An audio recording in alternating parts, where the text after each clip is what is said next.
Sumpah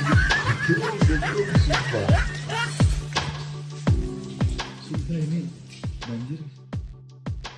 Beredar video memperlihatkan momen kocak seorang pemuda mendapati rumahnya dilanda banjir, ternyata penyebabnya bikin ngakak, viral di media sosial.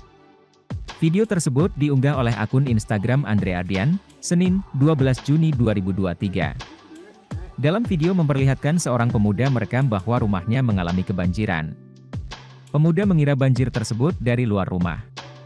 Namun setelah diselidiki ternyata air yang membuat banjir rumahnya disebabkan oleh keran air yang lupa ditutupnya. Yang berada di tempat pencucian piring, pemuda itu pun langsung menutup keran tersebut.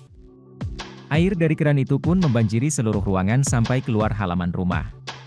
Sontak setelah video tersebut diunggah menuai berbagai komentar dari warganet.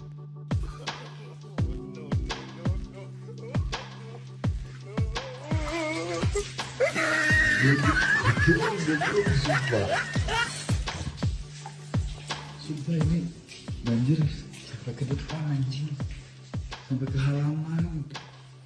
Goblok ih, ini sampai ke halaman anjing. Tolol. Terima kasih sudah nonton. Jangan lupa like, subscribe, dan share ya.